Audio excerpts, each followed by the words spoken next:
Well, everyone, I am delighted to welcome this group from Osgoode, from York, from friends at other institutions in Toronto and across Canada, the US, Europe, elsewhere in the world. We have a wonderful group of people that are going to be joining us and are still trickling in. This is the next session in our Osgoode Colloquium on law, religion, and social thought. I'll say a little bit more about the colloquium very soon, but let me begin by noting that normally we'd be meeting in person at Osgoode Hall Law School in Toronto. And that being so, it's sort of, this event comes to me with a mix of disappointment at the lack of intimacy of us being in the room having lunch together, but also excitement for the opportunity that it offers to welcome guests from so many places. And I know it makes it easier for many of you to be here. Normally, of course, being together in the same room at Osgoode, we could recognize also the land that we're all on and the Indigenous people whose territory it is. The colloquium, of course, is at its core interested in bringing people together who are fundamentally concerned with that complex project of figuring out how to live together, figuring that out with our minds attentive to the richness of tradition, of ritual, of belief, all of those things, both within law and within that assemblage of phenomena we often describe as religion. And so meeting on Zoom as we are, I encourage you to all think about where you find yourself or where you're from and what ideas and wisdom about tradition, about belief, about justice can be learned from the Indigenous peoples whose traditional lands it is. And of course, today that's particularly resonant because today our talk is precisely about examining with particularity, with deep concern, relationships between and among colonialism, Indigenous peoples, religious communities, and state law. And in that spirit, I want to recognize my institution, Osgoode, is on the traditional territory of many Indigenous nations, the Anishinaabeg Nation, the Haudenosaunee Confederacy, the Huron-Wendat. It's the home of many First Nations. Many Inuit, Métis is cared for by the current treaty holders, the Mississaugas of the Credit River First Nation. And as I listen to our speaker today and our discussions, I'm going to be really mindful of what we can learn from those who have lived on and learned from this land for so very long. And with your indulgence, I'm also going to allow myself another word about the colloquium. I'm really pleased to run this little speaker series from Osgoode, supported by the York Research Chair in Pluralism and Public Law.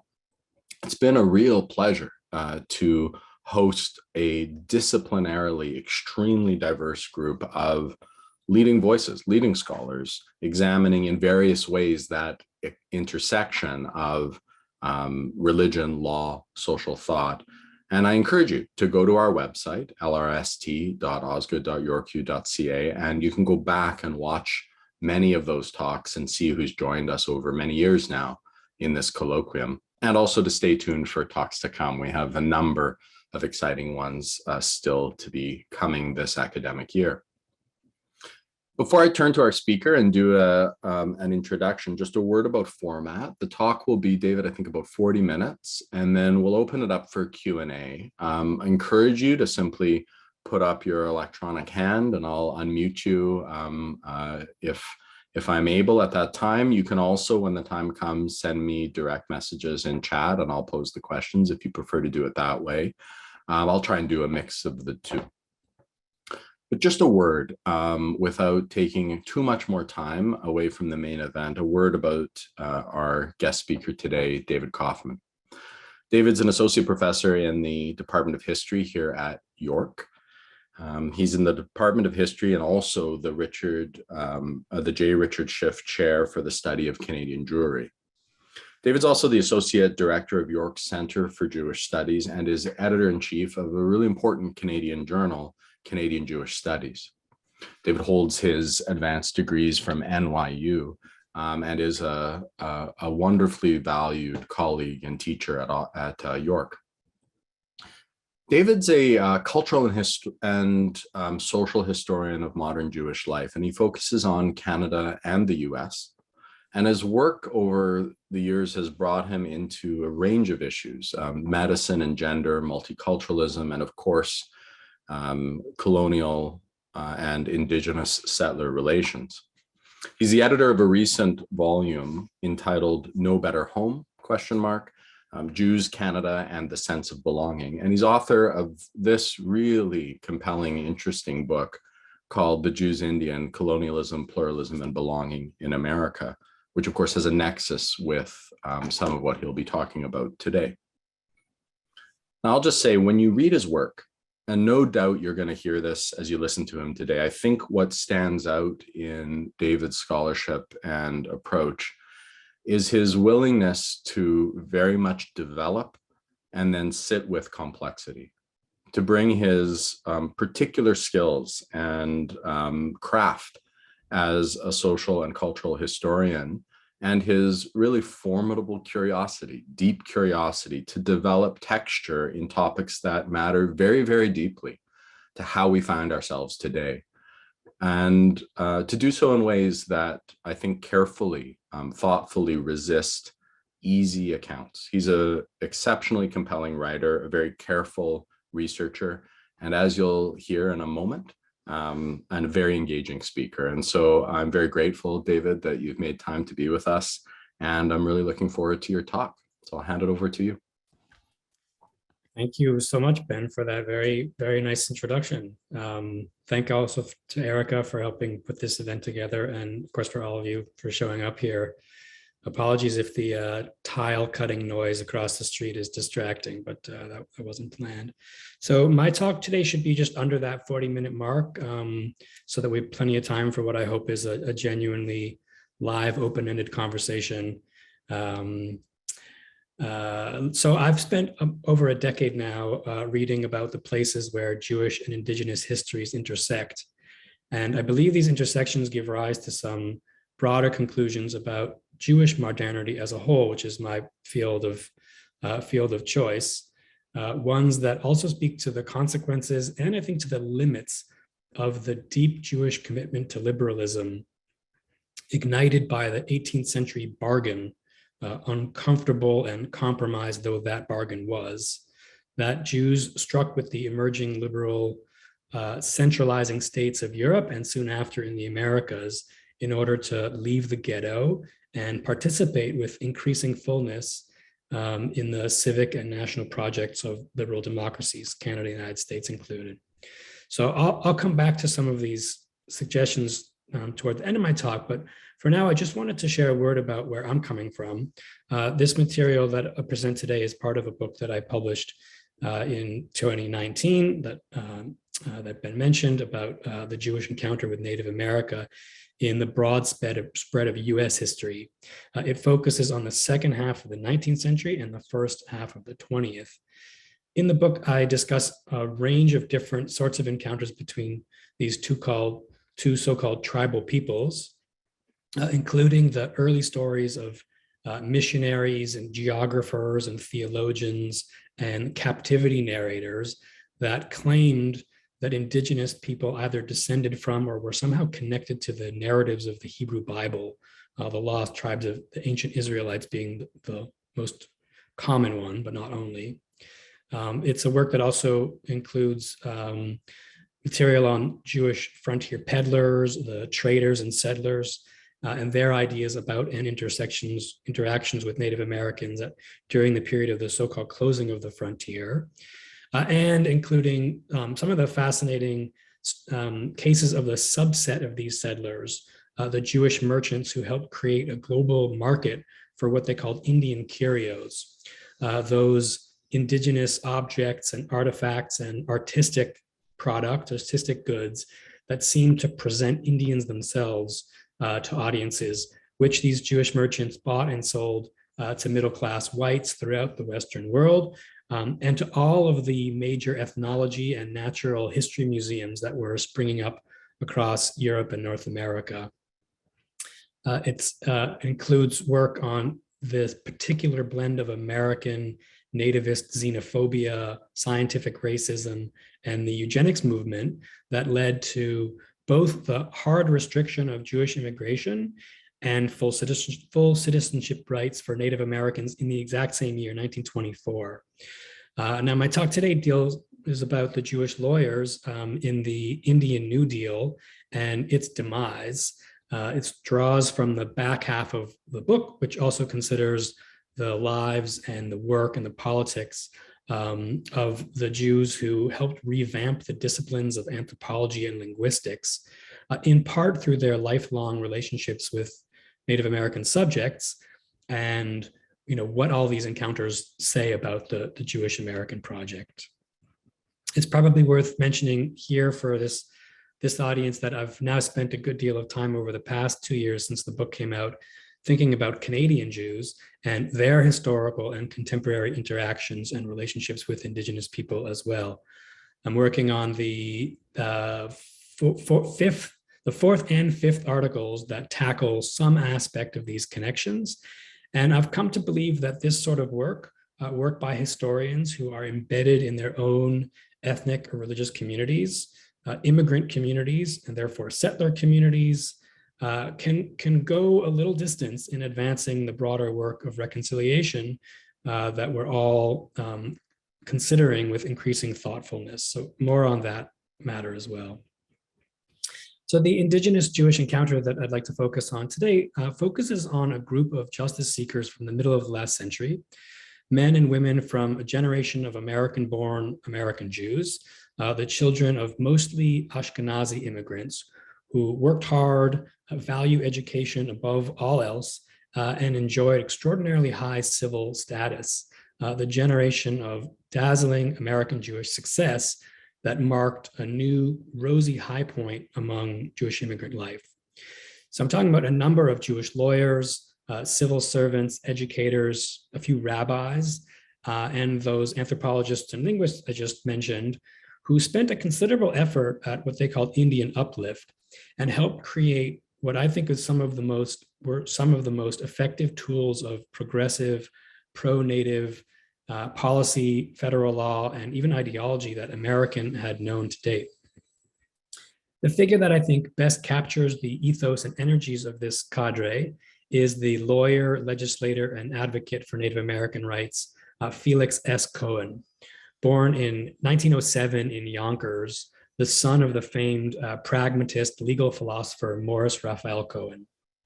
Now, Felix was one of a significant number of Jews who devoted money, time, energy, political capital, and an increasing body of expertise to various efforts aimed at improving the lives of Native Americans during the middle decades of the 20th century. And his work offers a crystallization of this cadre of mid-century Jewish liberals and socialists and progressives work and their sensibilities as they helped fashion the Roosevelt administration's Indian New Deal under the leadership of John Collier, who was the non-Jewish Commissioner of Indian Affairs beginning in the 1930s. So these Jews worked at the top echelon of American political leadership on Capitol Hill, mostly in the Department of the Interior, at first drafting and shaping legislation. And when they were not in the employ of the federal government itself, they helped launch and fund and staff some of the most important not-for-profit educational, legal, and lobbying efforts of the day, advancing Native Americans, in particular the Association on American Indian Affairs, the Indian Rights Association, the National Congress of American Indians, the American Indian Defense Association, and many more, organizations that had no Jewishness anywhere obvious in the title. These Jews, though, shared and were shaped by a common sociology of community organizing, of faith in the law as a vehicle for social change, and Jewish sensibility that was inculcated by their socialization and their religious and communal attachments. They worked assiduously on Indian affairs even after the demise of the Indian New Deal as well, well into the conservative post-World War II reactionary period that's known in Native American historiography as termination. because it was the period in which the federal government aimed to terminate its fiduciary and other special responsibilities to tribes. Mid-century Jews were engaged in a rich and complex critique of US imperialism and its past government's mistreatment of Native Americans, which was really, I think, the first ever serious attempt at redress there in the 30s. So Jews' efforts, both inside and outside government, shows that Jews played an outsized role in establishing some of the key institutions and techniques and organizations that Native American leaders themselves would use to expand their power and capacity later in the 20th century. Enfranchised Jews working in law firms, at the nation's capital, not-for-profit organizations, and in academic institutions were steadfast and really just sincere in their wishes to improve the lives and communities of Native Americans around the country, just as they had for the rights and enrichment of many American minority groups, African Americans chief among them, a story about which we know a lot more than the Native American story.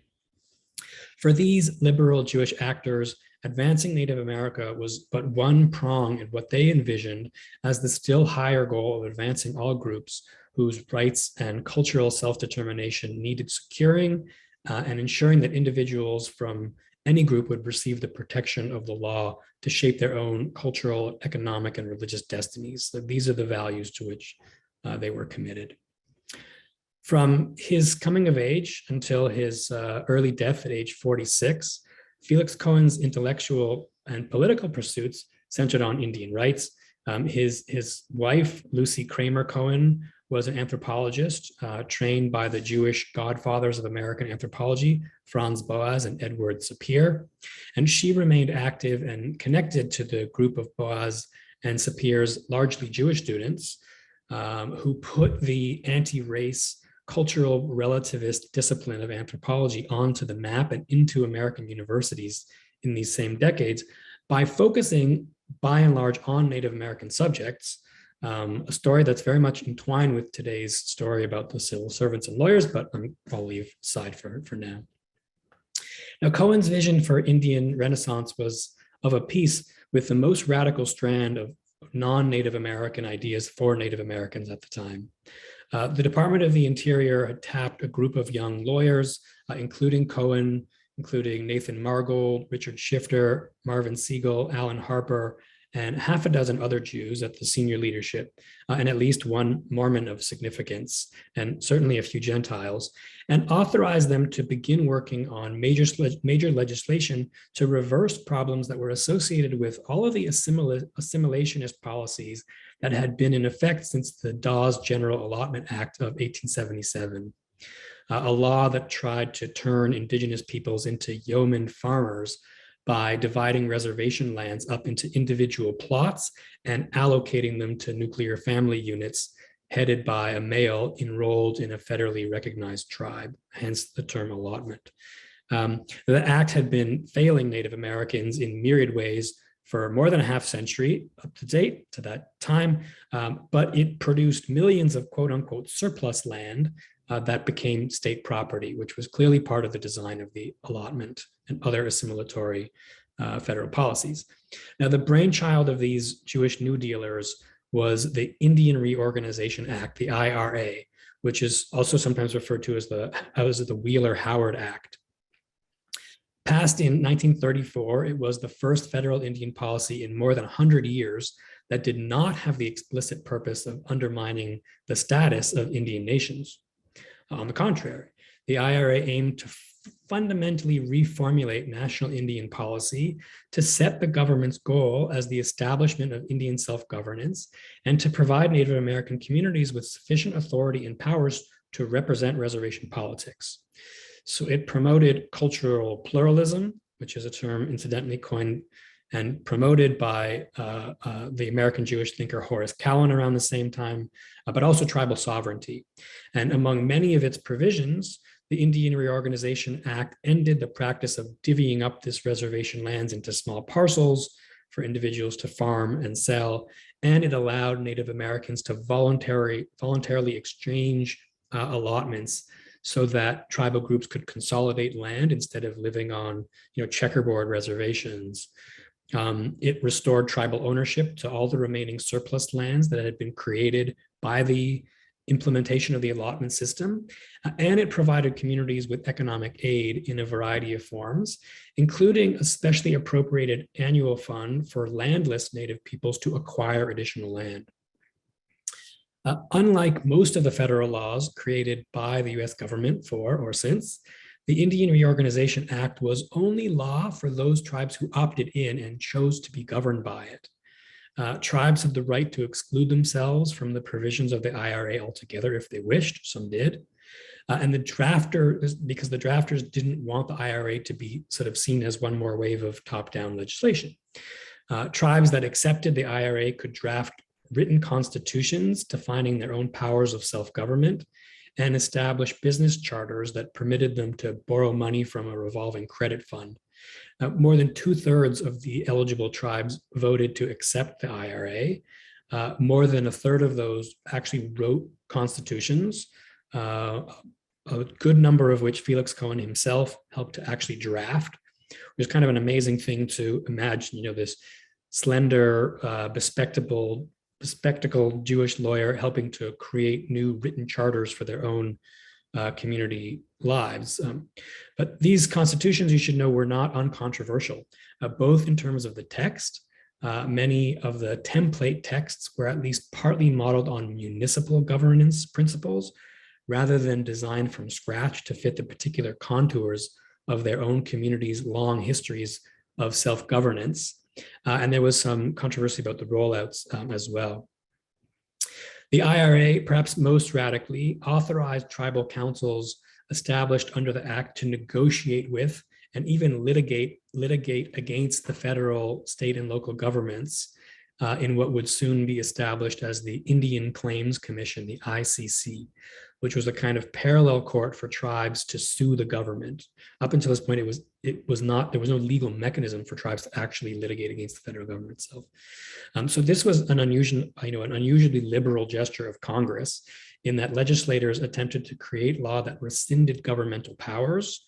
And this was not an attempt to shrink government agencies for right-leaning ideological reasons, but in order to provide redress for its own failings, aware of the impacts that centuries of law, policy, and war had made on Native Americans. So the opportunities made available for tribes under this act were, in the assessment of Native American legal historians Vine Deloria Jr. and Clifford Little, were quite immense. At least the potential was. Now, Felix Cohen also assembled and redacted something called the Federal Handbook of American Indian Law in 1940, which was a compendium resource of all the states and federal legal proceedings on matters of Indian law to date, a book that became known as the, quote, Bible for the US Indian law, and a truly Herculean feat. After he left government service, after Roosevelt administrations gave away to Truman's, Cohen also interpreted this IRA that he drafted as an attorney hired by tribes to represent them in their legal battles against the state at the ICC. He and about maybe between 14 and 18 other Jewish litigators won tens of millions of dollars in awards for their client tribes. By my count, about half of the litigators who took the federal government to court on behalf of their tribal clients were Jews, partly because the so-called Indian bar had a fairly low threshold for entrance and was new and quite risky for many of the established firms in Washington and New York. So this was a kind of classic niche for the rapidly professionalizing Jews who were very smart and wanted to make a name for themselves, but who faced hurdles in their efforts to enter the legal profession in many other more established domains of the law. Cohen also wrote dozens of articles, editorials, and letters to editors of major American newspapers concerning contemporary legislative issues of import to Native Americans, ceaselessly observing misconceptions about Indians and calling out the settlers' unfair treatment of their communities. We have often disposed of them, he wrote in one, spiritually by denying their existence as a people, by taking refuge in the myth of the vanishing Indian, or by blaming our grandfathers for the wrongs we commit. In this way, we have often assured ourselves that our national sins are of purely antiquarian significance. They are not. Cohen saw Indigenous advocacy work as inextricably linked with the work of defending all minorities, Jews very much on his radar. And this is where the story gets a little more complicated, where Cohen's position, his positionality as a liberal, socialist liberal, and as an American Jew in the 1930s and 40s begins to make itself evident, and in a way shows his compromised capacity to serve as an ally to Indigenous people, and at the same time shows how his Jewishness gave meaning and structure and direction to his motivations for acting to advance Indigenous issues in the first place as he saw them, and the orientation that made the good work he did possible. Cohen coupled nearly all of his appeals for anti-discrimination law and public opinion about Jews with appeals on behalf of other American minorities. Liberalizing immigration laws, for example, went hand in glove with the protection of what he called American freedoms for all Americans. In 48, for example, as the horrors of Auschwitz began to be fully realized in America, Cohen wrote an article in Commentary magazine calling the just passed the Tongass Timber Act, Alaska's Nuremberg laws. The Tongass Timber Act basically opened Alaska's Tongass National Forest to extensive logging, despite massive Indigenous objections at the time. And he urged his Jewish readers of this editorial to pay attention to the plight of Native Americans. Though Americans, he wrote, have paid much attention to the manifestations of prejudice against Negroes, Jews, Orientals, Catholics, and the foreign-born, few, he chided, have recognized that it's the Indian who typically serves as the guinea pig for new forms of race discrimination in our land. Slavery, racial disenfranchisement, and other indicta of second-class citizenship have generally been tried out on the Indians first. So indeed, Cohen, like most of the other Jewish lawyers of his cohort, spent a good deal of effort aimed at advancing the interests of his own tribal affiliation, the Jews as well.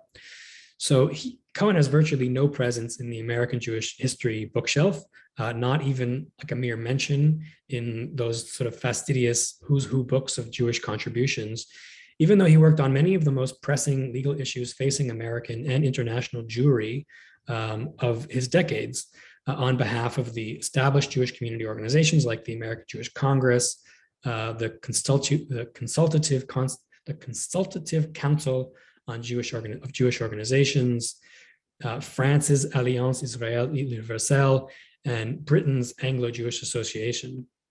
In America, on behalf of the AJC, he wrote a brief to the Senate Immigration Committee calling for the total elimination of racial discrimination from the national quota systems, which had, of course, stunted Jewish immigration throughout the years of Nazi terror. He did a lot. He combated wartime fascist propaganda. He worked on citizenship and relocation rights of displaced persons after the war. He was instrumental in advancing a slate of minority rights protections in the newly minted UN. So this is just an accomplished figure. He was also explicit in his writings about why. He argued that Jewish and Native American traditions were at the root of the most elemental virtuous qualities of the United States itself. Get this, in one address he gave to graduating students, I think at Yale, if I remember right, entitled The Meaning of Americanism, Cohen aimed to elucidate the sources at the heart of America's noblest virtues, its twin influence, as he saw it, Judaism and Native American culture. So on the one hand, he judged America's foundational ideal, his term, its core moral imperative to be the Hebrew Bible's injunction to care for the stranger. This beckoning, according to Cohen, undergirded the best of the nation's attitude towards immigration, its social welfare innovations, its domestic public policy. It was the vision of the Hebrew prophets translated into actual areas of contemporary policy, the ones that most profoundly impacted the marginal of society. Now, this biblical injunction, he said, animated America's very purpose. Yet in order to operationalize this foundational ideal in political terms, it had to be combined with a second influence, which was what he called the nation's spirit of tolerance, which he located in the Iroquois Confederacy, the indigenous pact that had long enshrined the cooperation of the five nations, Mohawk, Oneida, Onondaga, Cayuga, Seneca, and later the sixth, the Tuscarora Nation, the so-called people of the Longhouse. And as I'm sure many of you know, the Great Law of Peace, which was established centuries before the US Constitution, making the Haudenosaunee Confederacy the oldest living democracy in the world, was the key influence on the drafters, or was one key influence on of the drafters of the US Constitution, according to many of their own writings, Benjamin Franklin's chief among them. This is something that Cohen liked to trumpet, something that took US Congress until 1988 to officially recognize. Now, admiring the skills that Native American leaders had at forming political confederations, including the dish with one spoon covenant that still covers the lands that Osgoode and I are working and living around the Great Lakes, Cohen said, underwrote the expedience and the wisdom necessary for America's very system of government, its libertarian yet communalistic tolerance. Cohen, in other words, traced the two most fundamental ingredients for his vision of America's highest ideals to Jews on the one hand and to Native Americans on the other. Now, he paired his investments in Jewish and Indian issues throughout his career. His Indian advocacy began right in the shadow of the Nazi rise to power in the mid-30s and went right up until his premature death in 1953. Reflecting back on 2 decades of Jewish and Indian advocacy work just months before his death, he gave further voice to the motivations that drove his own work and writing. He said, "We have vital concern, we Americans have vital concern with Indian self-government, because the Native America is to America what the Jew was to the Russian czars and Hitler's Germany. For us, the Indian tribe is the miner's canary, and when it flutters and droops, we know that the poison gases of intolerance threaten all other minorities in our land." So there's a lot to cheer on with Cohen and his colleagues in Indian affairs, in the educational and lobbying efforts on and off Capitol Hill, and in the courtrooms of the ICC, like the fact that, just to move away from Cohen for 1 minute, that the brothers Abraham and Israel Weisbrot, Lefty Weisbrot, successfully sued the federal government on behalf of the Chiricahua Apache in Florida, Alabama, and Oklahoma, the Nez Perce in Washington and Idaho, Tlingit and Haida in Alaska, for millions of dollars, just to take one example. Yet his and his Jewish compatriots' advocacy efforts were, it must be said, clear-eyed, circumscribed. These Jews lacked both the intimate knowledge of and deep existential ties to Native Americans' experiences and visions for their own futures. They had kind of stumbled into power because they were brilliant and had merited roles in the federal government, but ended up in the curious kind of backwaters of the Roosevelt administration. They kind of stumbled into Indian affairs. But the intellectual and political perspectives that these mid-century Jews assumed to be good for all American, quote, minorities, including an almost sacrosanct view of statist liberalism and an idealistic confidence in the tools of lobbying and policymaking and law to effect change, limited these Jews' contributions to reshaping Native Americans' well-being and their communities' futures as they themselves might have wished it at the time. Their work also betrayed some of the assimilationist impulses that American Jews accepted as a fundamental given of the American experience. On a basic level, they assumed that all, quote, minorities shared a vision for a more inclusive nation, right? That inclusion was the paradigm. So when these Jewish professionals grappled with the terrible impacts of colonialism on indigenous communities, they assumed that Native Americans were, in a sense, like other immigrant groups who also saw themselves as minorities. So they did not push forth for a vision for decolonizing America, and were far less vociferous about ensuring the full expression of Native America's political self-determination as the next generation of indigenous leaders themselves would do. Rather, they pursued a politics of justice through incorporation into the benefits and virtues of America as they saw them very much within the system that they were proud to inherit. A good example of this is found in the work of the lawyers Marvin Sanofsky and Arthur Lazarus, who joined 4 distinct Sioux tribes in their longstanding legal fight against the feds over the Black Hills of South Dakota, and the question before the courts of whether or not the US government was in breach of the Fort Laramie Treaty of 1868.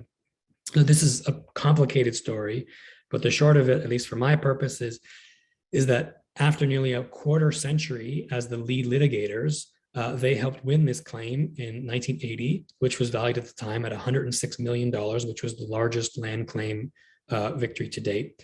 And to their dismay, the Black Hills Sioux voted to reject the compensation number agreed to by the courts and basically fired their Jewish lawyers, saying that they didn't want a cash settlement at all. They wanted the Black Hills.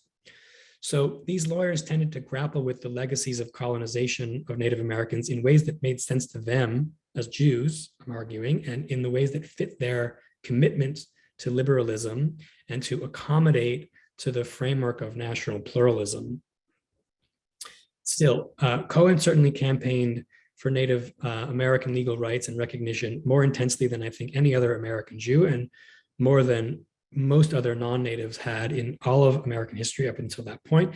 And I think it's safe to say that he did so with some measure of very Jewish self-consciousness.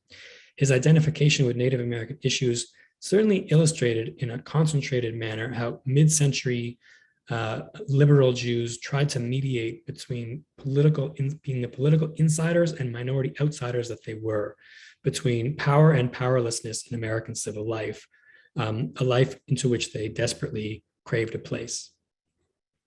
Now, occupying this middle zone served several simultaneous functions. It allowed enfranchised Jews like Cohen and the lawyers and boosters and board members of a panoply of Indian rights organizations, still very much absorbed with the memory and recent historic experience of Jewish disempowerment, to feel both settled in America and Jewish by quote unquote identifying down with the Americans whose collective corporate fate had fared far worse than the Jews' fate in America. It also allowed Jews to enact their devotion to this liberalism and to foster the American institutions that they valued, that they cared for: tolerance, equality, rule of the law, and the protection and preservations of minority rights and cultures. So these outcomes, they believed, would secure the brightest future for America and for all of its minorities, Jews and Native Americans among them, because they had seen some of the ways that these principles of American liberalism had served their immigrant families and communities. Now, to be sure, there are many other interesting theaters in which Jews and Native Americans met and imagined and discussed one another. The 19-teens, 20s, and 30s was home to an elaborate discussion about race, biology, and character. And during this time, Jewish scientists and civic leaders discussed the relative placement of Jews to American Indians in race thinking and eugenics hierarchies. And much of their use of Indians during this time centered around the Jews' biggest concern about immigration restriction and about combating nativist xenophobia. It was about who was fit to migrate, but who was fit to be a citizen. So I mentioned anthropologists who had built a whole field of scholarship and established programs at every major university in the country within a generation, who studied Native American cultures, social organizations, languages, religions, and families, and did the work, took on work for themselves to try to translate something of the incredible diversity of Native American cultures into a program that called for cultural relativism. Right? This was what was meant to replace the evolutionary idea that primitive cultures progressed into something like our modern Western ones. Now, these anthropologists, who were dominated by Jewish scholars who had been shut out of careers in the more established disciplines of history, philosophy, or English, also spent a sizable amount of their extracurricular efforts in engaging in political, economic, and social uplift efforts, both for the Jewish community and for Native Americans, as betrayed by their private records, though this is something that they almost never discussed in print. There was, and of course remains, a tense debate about comparative genocide that began in the 1960s and is now witnessing a major revision in the US and in Canada, of course. Two new books have been published on this theme. Edmund Westerman's Hitler's Ostreich and the Indian Wars, Comparing Genocide and Conquest, which compares the Nazi Lebensraum War in the East and the US genocide of Native Americans. And another interesting book that may be of particular interest to this crowd was James Whitman's Hitler's American Model, the United States and the Making of Nazi Race Law. There's, of course, an important discussion afoot here in Canada about Indigenous genocide and the Jewish interventions into this discussion. And they are plural, not singular. They're very interesting and plenty. There are basically no shortage of equally fascinating Jewish Indigenous counters into which we might dive in Canada and in the US, and for that matter, everywhere else in the world where Jews moved with and participated in the derivative settler colonial societies, in Australia, in South Africa, let's see, in Brazil, Uruguay, Jamaica, Argentina, Mexico. There is little to no scholarship on any of this yet, but I'm hopeful that there'll be a robust Jewish studies bookshelf on Jews, indigeneity, Indigenous people, and colonialism 10 years from now. But at this point, I'm going to steer us to the broad conclusions that I think can be drawn from the encounter that I've focused on today. As I've hinted at, the enfranchised Jews of mid-20th century, these lawyers, social scientists, and others, who expended considerable effort at Indian uplift and promoted some of the most effective tools of progressive pro-Native ideology and policy that America had ever created, came after Jews had participated in the frontier struggle. Right? They did not come out of nowhere, these encounters, but were connected to both Jewish history and to Turtle Island history.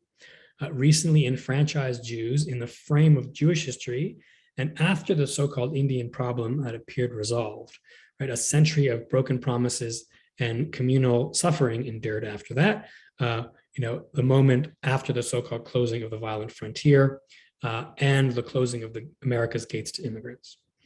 So yet, rather than see the American Jewish experience as only an immigration success story, it might be more accurate to see Jewish immigration history as part and parcel of the complexities of colonial history, really part of the global histories of displacement and the incredible geographic rearrangements that reshaped the lives and locations of so many millions in the past century and a half.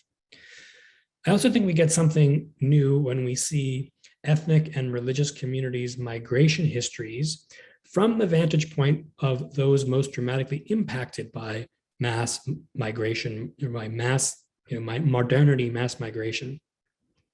And we get something both inspiring and cautionary when we look at the work of the Jewish social justice advocates who forced their governments and fellow citizens, however uncomfortably, to try to live up to their highest ideals. Now, if there are broad insights about this bit of history suitable for highlight at Osgoode's Colloquium on Law, Religion, and Social Thought, it might be first that justice sought is not just justice in historical context, but rather that the pursuit of justice is shaped and limited by psychological and communal attachments. In this case, by ethnic or even a communal sensibility informed very much by religion. And I think it's important that we see the work of these lawyers that I've described as the work of Jews attached to Jewish history as much as it is to American, clearly to Native American history.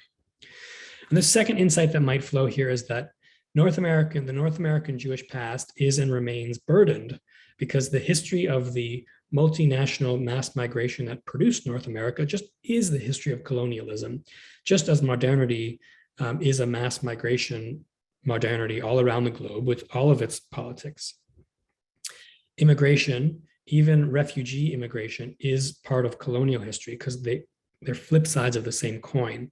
And I think seeing US and maybe Canadian Jewish history, not just as a heroic immigrant ascent narrative of accomplishment, but as part of the story of the juggernaut of modernity, which is colonialism.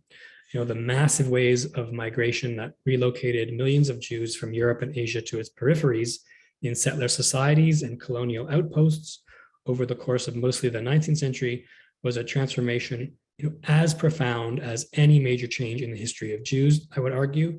And it's into this context that I suggest that American Jewish history ought to be understood as part and parcel of the history of conflict and contest and that politics that emerged from settler societies.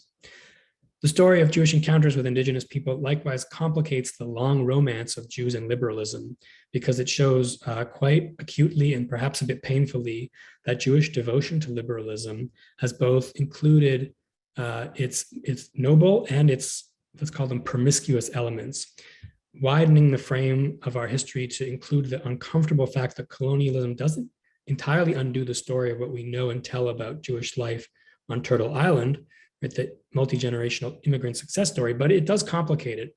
And the fact that Jews were among the colonizers in a process that clearly harmed indigenous people and lives does not alter the need that, Jews felt and had to emigrate from Europe and Russia. It doesn't alter the tribulations or the accomplishments of these Jews once arrived in, nor does it undermine the attempts to help solve some of the problems created by the inhabitants of this land, the foundational sins of slavery and colonization.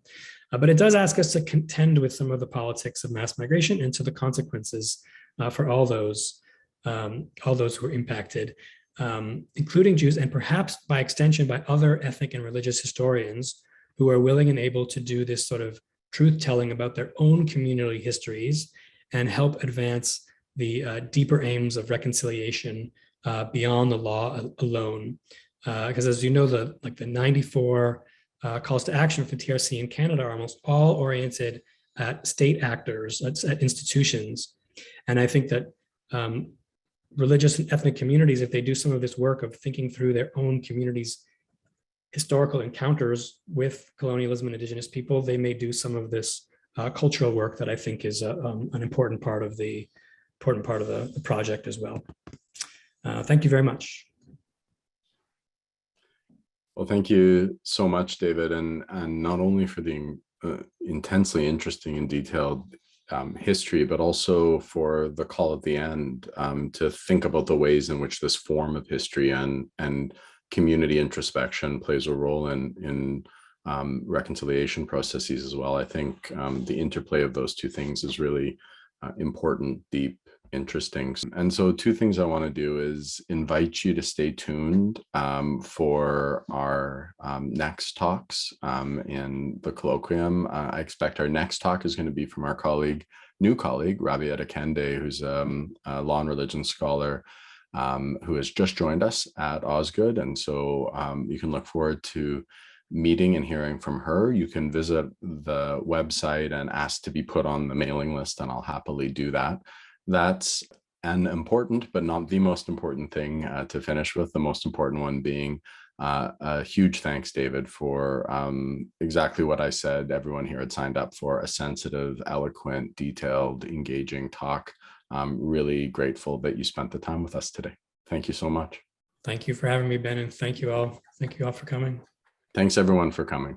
Yeah, be well.